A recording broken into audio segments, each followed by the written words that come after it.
Toda retaliação, Senhor, do inimigo, venha cair por terra. Cobre ela com teu sangue. Abençoa a casa, abençoa a família. Abençoa, meu Pai, o vizinho da direita e da esquerda. Que o Senhor venha, meu Pai, ser com ela. Que a palavra que venha ser trazida nessa noite venha ser do trono da graça, da unção, da tua presença, para que o teu nome venha ser glorificado e exaltado através dela, em nome do Senhor Jesus, em nome do Senhor Jesus Cristo. Amém.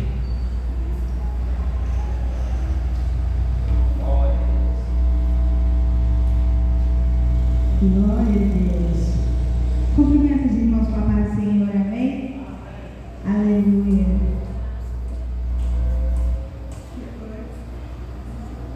Amém? Glória a Deus. Vamos estar abrindo as vossas Bíblias em Lucas 5.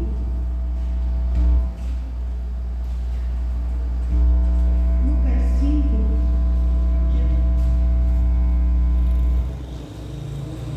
Versículo 17 em diante. Glória a Deus. Lucas 5, versículo 17 em diante. Glória a Deus. Lucas, capítulo 5, versículo 17 em diante. Amém? Glória a Deus. Aleluia. Lucas 5, 17 em diante. Diz assim: E aconteceu que, em um daqueles dias, estava ensinando, e estavam ali assentados fariseus e doutores da lei, que tinham vindo de todas as aldeias da Galileia e da Judéia e de Jerusalém. E eis que uns homens transportaram numa cama um homem que estava paralítico e procuravam fazê-lo entrar e pô-lo diante dele. E não achando por onde o puseram levar, por causa da multidão, subiram ao telhado e por entre as telhas o baixaram com a cama até o meio, diante de Jesus. E vendo-lhes a fé, Jesus disse ao paralítico: Homem, os teus pecados te são perdoados. Amém? Podemos assentar em nome de Jesus. Glória a Deus. Converso com os irmãos que, quando eu recebi a oportunidade para estar ministrando, eu pedi ao Senhor que eu fosse falar de outra coisa, mas, contudo, é a vontade do Senhor que permanece, é a vontade do Senhor que fica para todo sempre. E quando eu estava estudando essa palavra, eu disse até que o Senhor me sustenta para que eu consiga falar como o Senhor quer, para que a tua graça seja derramada, porque talvez as minhas forças não vão conseguir. E assim tem sido.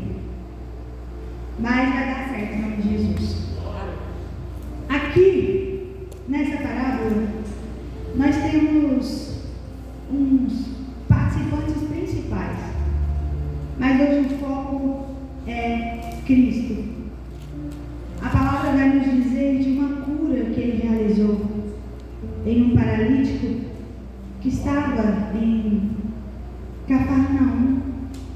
Depois ele ter pregado, depois ele ter atravessado o mar, a multidão ainda seguiu aquela casa, de maneira que não havia espaço na casa, não havia espaço ao redor da casa, não havia espaço, a casa estava cheia, ao redor estava cheio. E em Marcos descrevendo essa cura, Marcos vai relatar que 4 amigos carregam esse paralítico e têm a ideia de destelharem, abrir um buraco, um pedaço, e desceram com ele até Cristo, para que fosse ali curado. Só que a palavra do Senhor vai voltar a Cristo. E voltando a Cristo, fazendo uma breve introdução, em Gênesis, capítulo 1, se os irmãos puderem abrir comigo, Gênesis, capítulo 1, Amém. glória a Deus, do versículo 1 em diante.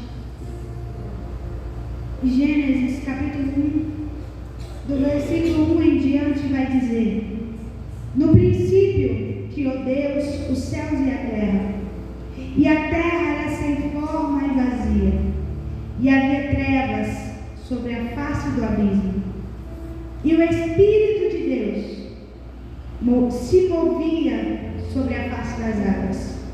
E disse Deus: haja luz, e houve luz. Quando a gente lê Gênesis capítulo 1, no versículo 3 especificadamente, nós vemos Deus dizendo: haja luz. E a nossa interpretação carnal, humana, a gente acredita que quando Deus diz haja luz, era porque Deus estava fazendo ali o sol, trazendo luminosidade à terra pelos efeitos naturais. Mas a verdade é que quando Deus diz haja luz, Ele diz a Jesus: toma, o mundo é teu. Toma, é seu a terra. E essa confirmação de que é assim traduzidamente, porque logo abaixo é que Deus cria o sol, as estrelas, a lua, que Deus faz separação. No versículo 4, que Deus faz separação da luz com as trevas, que é o quê? O mal e o bem. Porque o mal já existia. Quando a terra é criada, o céu já está contaminado, o céu já está corrompido, porque Lúcifer e seus anjos ainda estão lá, tramoiando, querendo um lugar que não é deles. Mas o Senhor Jesus é manifestado de uma maneira simples, através da palavra, que traz ao mundo uma nova vida. E em João, se os irmãos puderem abrir comigo, capítulo 1, do verso 1 ao 3, vai complementar que Cristo é a luz do mundo. Cristo é quem nos separa do pecado, é quem nos separa das trevas. Cristo é quem nos faz divisão do bem e do mal em nós. É Cristo. Nós não temos visão, nós não conhecemos nada sem Cristo. Vai dizer assim, João 1, do 1 ao 5. No princípio era o Verbo, e o Verbo estava com Deus, e o Verbo era Deus. Volta em Gênesis, Jesus era apenas o quê? A palavra. Porque Deus diz o quê? Haja luz. Então em Gênesis capítulo 1, Cristo é a palavra. Em João 2, capítulo 1, versículo 1, Cristo ainda era a palavra. Aqui no versículo 2 vai dizer: Ele estava no princípio com Deus. Já é uma afirmação certeira. No verso 3, todas as coisas foram feitas por Ele, e sem Ele nada do que foi feito se fez. O princípio da criação é Cristo. E no 4, nele estava a vida, e a vida era a luz dos homens. E a luz resplandece nas trevas, e as trevas não a compreenderam. O inimigo tem raiva de Cristo porque Cristo ocupa um lugar praticamente igual a Deus. E o diabo não quis, nunca quis que Cristo ocupasse esse cargo. O inimigo tem raiva de Cristo.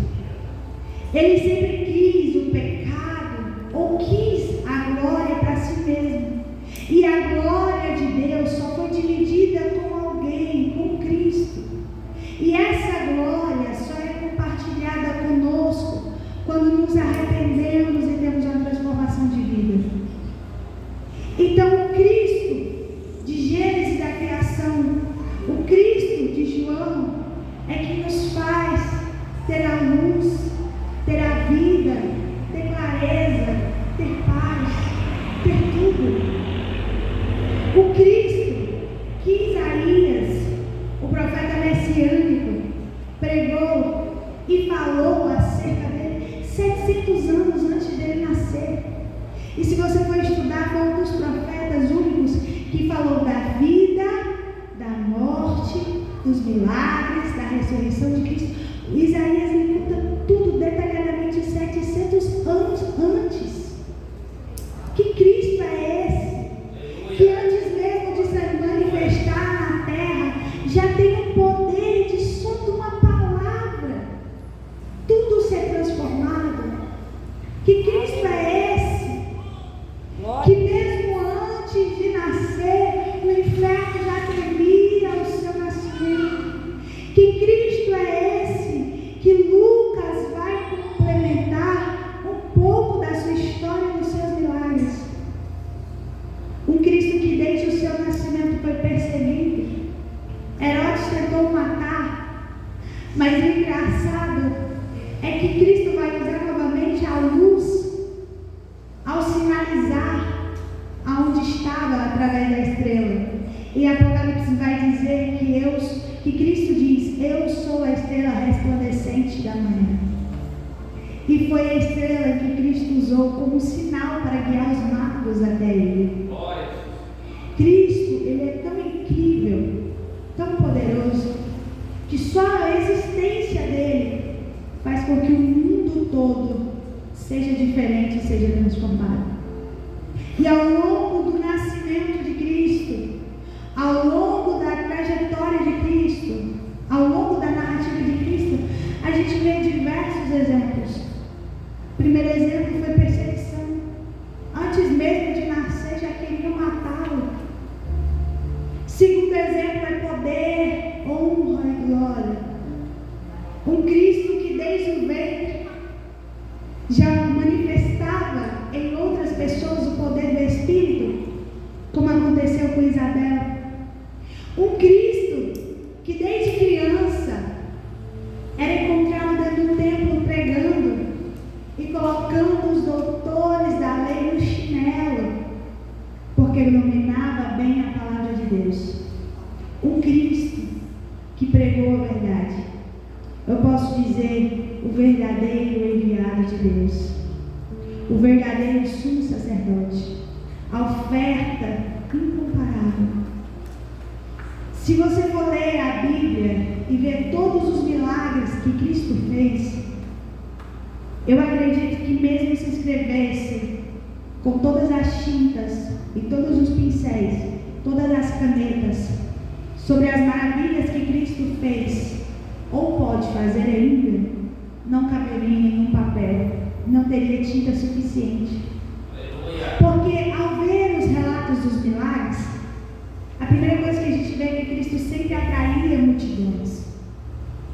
E o Senhor me levou a um pensamento muito bonito, porque se a sombra dos apóstolos, as roupas dos apóstolos curavam, imagina o chão onde Cristo pisava.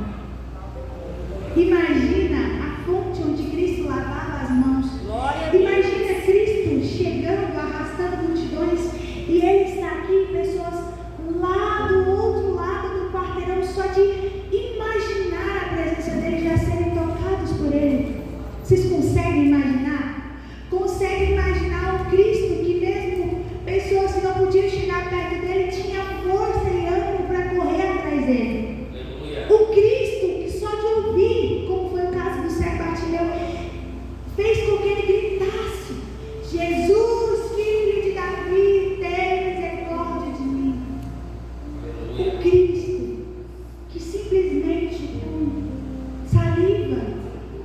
e argila fazia cegos ser curados. O Cristo que só dizia, vai e faz tal coisa, e a pessoa era curada. Macarão, o que você quer dizer? O verdadeiro sentido da libertação é Cristo. Não podemos voltar a libertação para outro que não seja Cristo. E aí a história vai me dizer que antes de Cristo vir na terra e se apresentar, teve os apóstolos, teve os profetas, teve os sacerdotes, teve os reis. E no meio do trigo tem que nascer o quê? O joio. Tem que nascer o mal também.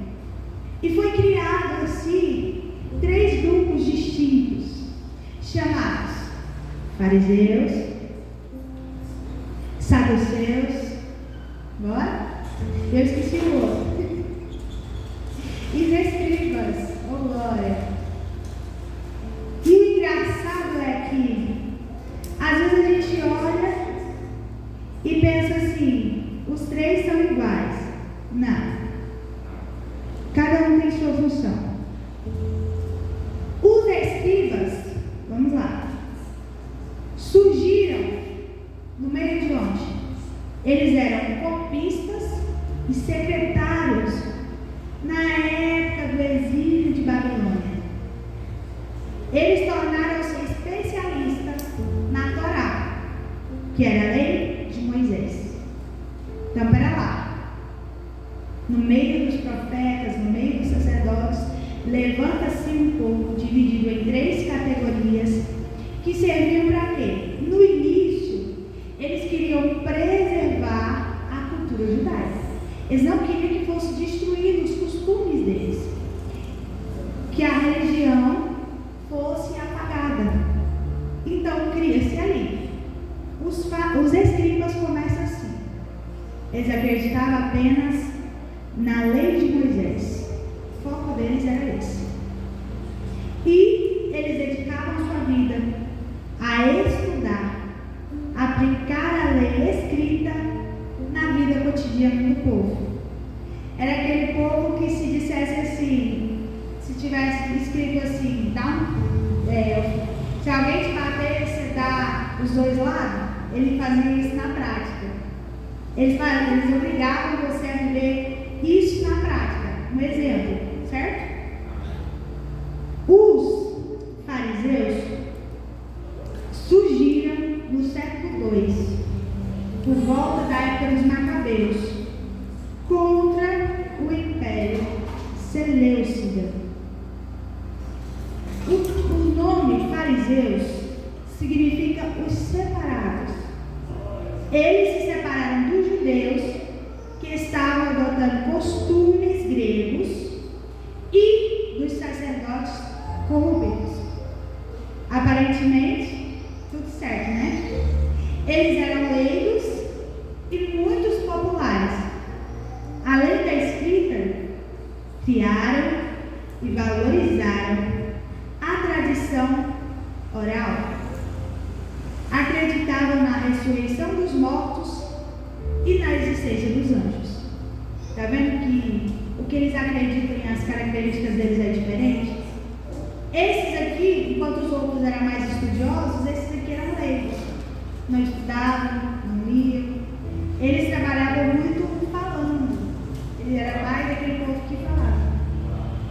Oral. Conversava bastante. Ensinava pelo que aprendia e transmitia. Aqui eles já acreditam na ressurreição dos mortos e nos anjos. Os saduceus surgiram no mesmo período que os fariseus, mas com raiz completamente diferente. O nome saduceus deriva de Zadok, o sumo sacerdote da época do rei Salomão. Eles eram a elite aristocrática e sacerdotal. Controlava o templo, Jerusalém e o Sinédrio. O que é o Sinédrio? O Sinédrio hoje em dia é um tribunal de justiça. Então vamos lá. Uns escreviam e só faziam cumprir o que estava escrito, certo? Os outros, e acreditavam somente na lei de Moisés. Os outros já saíram rebelados, por quê? Porque estava tendo uma mistura de, como que eu posso dizer, de costumes entre os gregos, tipo, estavam sendo contaminados e distorcidos. Então sai um pouco pro lado do bem, só que não está no bem. Vão entender? E o terceiro não, já é o mais poderoso, né? O chefe. E aí, eles criam esse grupo. E esse grupo, quando foi feito, a intenção era o quê? Boa. Mas ao longo dos anos, ao invés de viver o que pregavam, de fazer aquilo que foi ensinado a fazer, eles se corromperam. Então, os que antes pregavam e ensinavam, agora faziam por títulos. Os que antes sacrificavam e ajudavam e ensinavam da maneira correta, agora só ia para as praças para se aparecer mais uma vez. Os que antes era para trazer justiça e igualdade a todos, agora condenavam os mais fracos e favorecia os senhores, que no caso a eles começou a se voltar por dinheiro. E quando Cristo veio, Israel está o quê? Perdida. Por quê? Os que eram para trazer a luz estavam trazendo confusão. Os profetas pregavam a verdade, mas cada um entendia da maneira que queria. E houve um tempo que não teve mais profeta, ficou todo mundo calado, todo mundo quieto. Parou ali. Depois que o Senhor começa a manifestar-se novamente. Então está todo mundo perdido. Tanto é que Israel não acredita até hoje que Cristo já veio, porque ele esperava um Cristo de guerra, um Cristo de batalha, e Cristo veio manso e humilde. E aí, esse grupo, ao ver Jesus pregando, ao ver Jesus se destacando, procurava sempre matar. Caçava nele uma brecha, caçava nele um erro, uma oportunidade para matá-lo.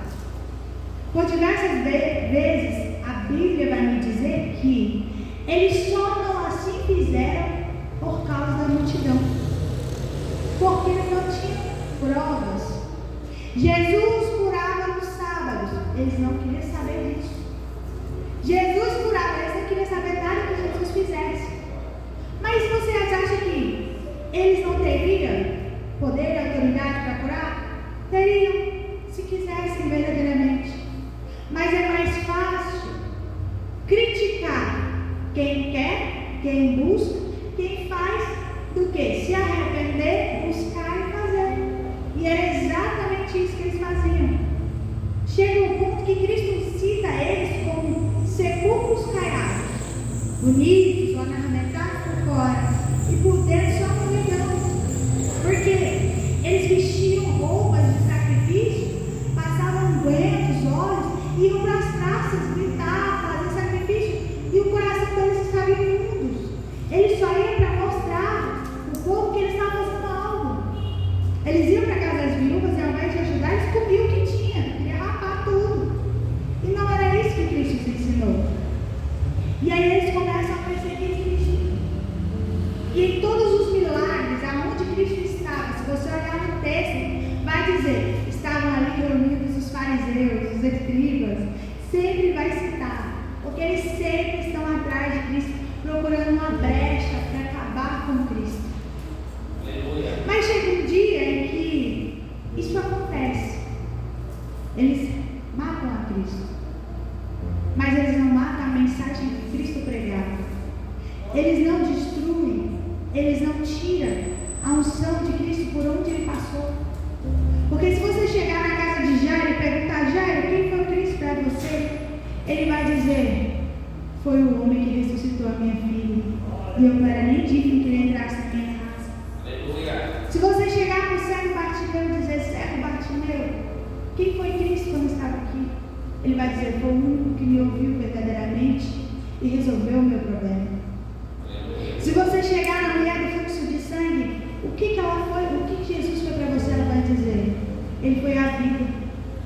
tinha expectativa mais, ele me deu. Se você olhar para todos aqueles que crucificaram Jesus, os soldados, eles vão dizer o que disseram: verdadeiramente, este é o Filho de Deus. Glória a Deus. Mas se você olhar para os saduceus, para os fariseus, ele vai dizer o quê?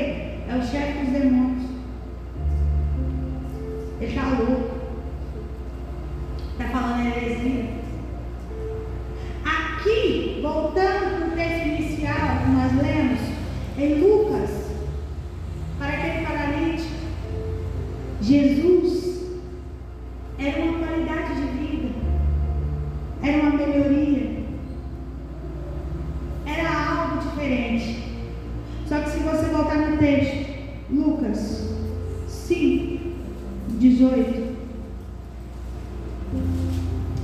aliás, no 20, Lucas 5, 20, Jesus vai dizer uma frase que é impressionante. Ele diz: e vendo-lhes a fé, Jesus disse ao paralítico: homem, os teus pecados te são perdoados.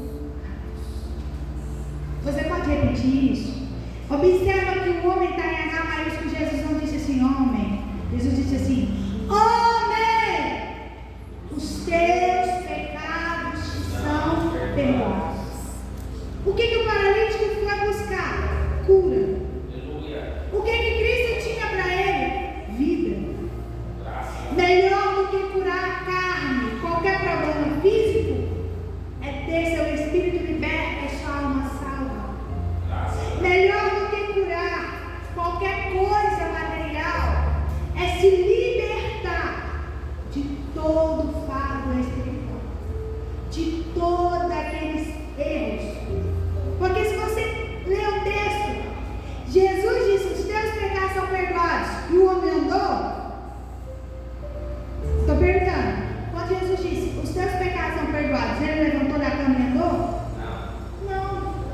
Porque o que atormentava ele não eram as pernas. O que atormentava ele era o peso do pecado em si. O que te atormenta hoje, meu irmão? Talvez você olhe para mim e diga assim: Macaco, meu tormento hoje é a minha família que está perturbada. Não. Macaco, meu tormento hoje é uma enfermidade que ainda não foi curada. Não. Sabe o que te atormenta verdadeiramente? É se olhar no espelho e ver todo dia as suas falhas, todo dia os teus erros, e ainda virar e dizer: Deus, como é que o Senhor me ama? Deus, como é que o Senhor ainda quer que eu faça a tua obra? Deus, como é que o Senhor ainda está comigo? Nunca veio essa pergunta? De olhar e ver que você come bem, veste bem, está bem, mas algo te prende, mas algo não te deixa fluir, algo não te deixa ser mais. Sabe o que tem matado o crente? É pecado, não perdoado. O que tem matado o crente não é fofoca da igreja, não. Porque quando a pessoa está firme em Cristo, entra no ouvido e sai no outro. Mas o que mata, porque a pessoa já está cansada, já está ferida, e quando ouve uma palavra torpe, ela desanima. Por quê? Não está perdoado. O que faz o crente desviar, se perder, é não entender que é perdoado, é não entender o sacrifício, é não entender que Cristo desde o início foi responsável por tudo que a gente vê e continua sendo responsável por tudo, do início ao fim. Ele disse: você tem fome, eu sou o pão. Ele disse: você tem sede, eu sou a fonte da água viva. Ele disse: você está na treva, ele é a luz. Ele disse: você é dor, ele tem bálsamo.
61, ou em Lucas 4, volta comigo um pouquinho.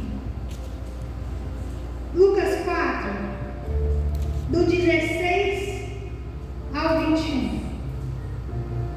Escuta, Cristo ele é tão perfeito que antes de alguém perguntar algo, ele já deu a resposta. Há tempos, primeiro ele disse em Isaías, e agora ele diz em Lucas. Vamos ler Lucas 4, do 16 ao 21, que diz assim: e chegando a Nazaré, onde fora criado, entrou no dia de sábado, segundo o seu costume, na sinagoga, e levantou-se para ler. E lhe foi dado o livro do profeta Isaías.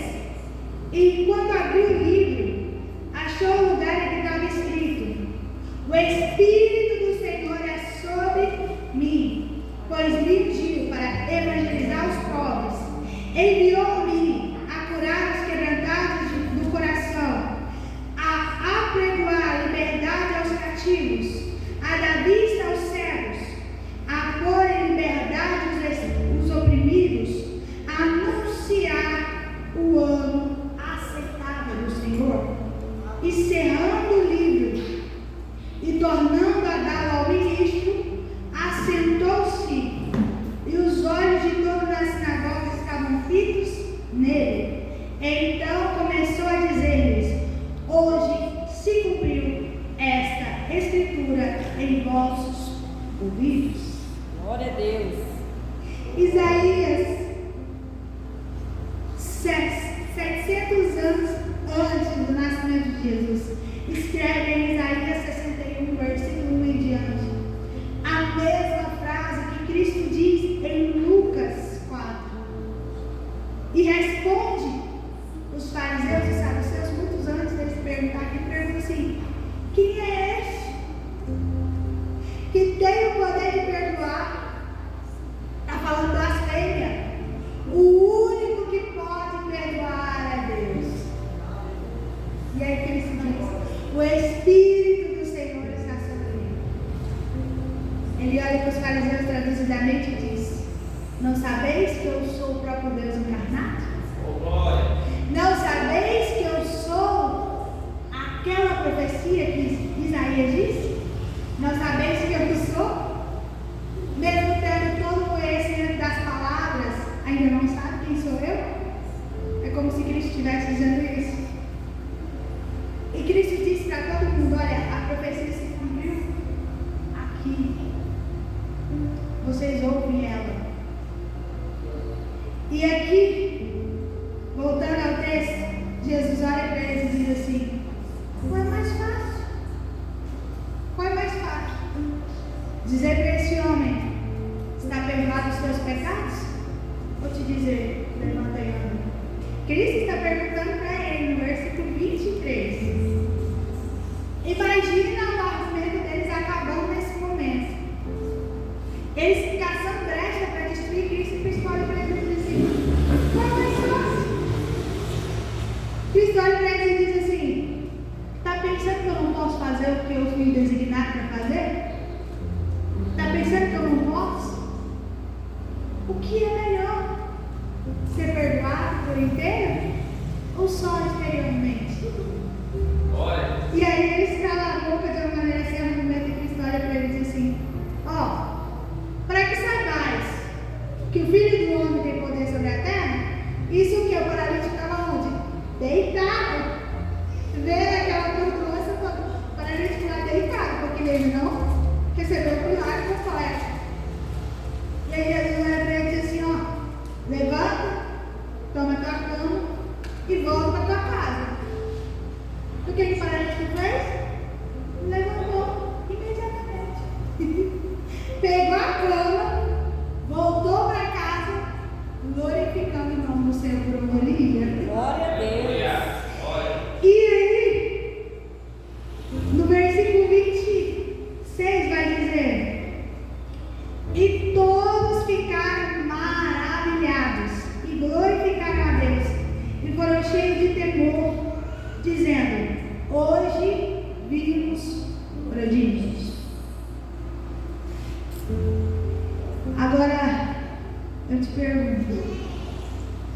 veio buscar nessa noite? É físico? É espiritual? É na alma? Não importa o que você veio pedir. Cristo já te deu uma ordem. Perdoados estão os teus pecados. E agora ele dá a segunda. Levanta, pega a tua cama e anda. Resumidamente, levanta, pega tudo que você tem que fazer, arregaça as suas mantas e marcha. Quantas vezes a gente para tudo e não entende por que está parado? E acha em nós e nas nossas circunstâncias 1001 motivos para desistir. Quantas vezes tudo ao nosso redor olha para a gente e diz: não tem escapatória, não tem saída. Mas o verdadeiro cristão, ele acha, ele destela um telhado, ele chuta uma porta, ele abre uma janela, ele anda pelo mar, ele faz qualquer coisa para ser verdadeiramente liberto.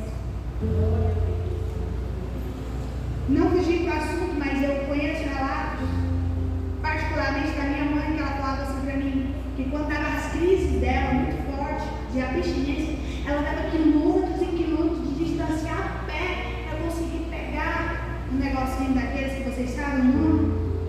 Para usar. Por que as pessoas do mundo conseguem fazer isso e nós não conseguimos mais reagir quando vem a luta e a dificuldade? Está precisando de ajuda? Teve 4 que carregou a cama dele. Você precisa ser carregado? Deus vai enviar as pessoas para te carregar. Glória a Deus, aleluia. Senhor. Deus vai enviar as pessoas para te carregar. Ah, cara, não tem isso não. Quem diz? Quem diz que não tem? Eu vi que a Bíblia diz. A Bíblia diz que a Bíblia diz que o Espírito do Senhor vai ser derramado sobre os velhos, os jovens, os novos, as crianças. Todo mundo vai ser usado. Talvez a sua filha, o seu filho, sua esposa, seu esposo vai ser um instrumento que vai te carregar. Talvez o seu inimigo vai ser um instrumento que vai te tentar a mão e vai te levar. Mas e aí? Você já tomou atitude? Qual a atitude? Se o paralítico não dissesse para os amigos que queria ir até Jesus, ele ia ficar na cama até hoje. Se os paralíticos não tivessem dito, por exemplo, o pastor, Jesus está passando ali, o senhor me leva? Eu não dou conta não, o senhor me carrega? Se o senhor não der conta, puxa na corda. Se for difícil, chama um guincho. Mas o que acontece? A gente não faz isso mais não. Todo mundo quer ficar na sua bolha e achar que tem superpoder e consegue fazer tudo. Ou acha que todo mundo vai sair daqui na língua se falando e falando mal. Tem sim. Se eu disser que não tem, eu estou mentindo. Tem sim. Tem fofoqueiro, tem língua grande. Mas e se Deus quiser usar ele? Se Deus quiser libertar ele? Aleluia. Se Deus quiser libertar você através da vida dele, não pode não? Porque se eu conheço um Cristo que só de dizer uma palavra já fez brilhar luz e separação do que é bom do que é ruim, Graças a Deus. como que ele não pode usar? O Cristo que mesmo quando a cana negra não tinha nada a ver com ele, pediu misericórdia para a filha dele e mesmo não vindo para aquele povo, ele diz: eu não vi tamanha fé nem em Jerusalém. Agora eu volto a pergunta novamente: do que você veio ser liberto neste culto de libertação? É o corpo? É a alma? É a mente? É o espírito que está meio doidinho assim, não sabe nem para onde ele vai? Também precisa. Eu quero contar algo que aconteceu, já finalizando, a gente vai orar. Pense aí. Nós hoje precisamos sair. E no caminho eu já vi que eu estava atrasada, já voltando, onde a gente foi muito longe e já estava atrasada. E eu falei assim, Senhor, eu vou chegar em casa, eu vou tomar um banho, vou lavar meu cabelo. Mas eu vou lavar meu cabelo para o Senhor. O Senhor vai lá ver como é que é meu cabelo? Desse jeito, dentro do carro. Cheguei em casa, com frio, xoxa, capenga, normal no dia a dia. Tomei banho, lavei o cabelo, estava com frio, cheguei com frio, de toda a história. Cheguei aqui só botando um copo para fora, mas cheguei, graças a Deus. Quase não consegui orar, às vezes eu fico mais temporada, fui resolver um problema e acabei demorando, quase não consegui orar. E aí subi para cantar, conversei com o Senhor, chamei o Senhor. E engraçado que quando eu estava cantando, eu não consegui me conter realmente. Quando eu lembro, quando eu olho, eu lembro de novo. O Senhor veio e passou a mão nos meus cabelos. Conforme eu balançava, ele balançava junto, eu não consegui cantar direito, porque ele veio. Aleluia, glória a Deus. Você acha que Deus, que quando você lava o cabelo para ele vem, ele não pode ir na sua casa? Você acha que Deus, em Jesus, que mesmo depois de 4 dias ressuscitou a Lázaro, não pode ir na sua casa restaurar o que foi destruído? Você acha realmente que tu está tão ruim assim que a oração não chega nem no céu? Você acha? Porque até onde eu sei, Cristo morreu exatamente para ter essa ligação direta. Aleluia. Você acha realmente que é motivo para desistir, para parar, para largar tudo? Você acha realmente que a igreja não é igreja mais? Você acha realmente que Deus te chamou em vão? Não. Pode ter certeza que não. Talvez a dor física, a dor na alma, é só uma alavanca para te empurrar para mais perto. Talvez não. 100% de certeza que é. Talvez o vento é só para você viver o extraordinário. A tempestade é só para você aprender a sair dentro do barco e começar a andar por cima da água. A fome é só para você saber que está pescando do lado errado, vira do lado que Cristo manda. A dúvida é só chegar perto e tocar. Tomé tinha dúvida. Cristo estendeu a mão e disse: toca. Meu amigo, qual é o seu problema? Cristo está dizendo de uma maneira bem doida, através da minha vida: qual é o seu problema? Eu estou aqui. Glória a Deus. Qual é o seu problema? Eu estou aqui. Acha que eu não falo? Acha que eu não vejo? Acha que eu não ouço? Acha que eu não trabalho? Venha, chegue perto, que você vai ver se eu não estou verdadeiramente com você. Glória a Deus. Vamos se colocar de pé? Na verdade, vem aqui à frente. Vamos fazer uma oração?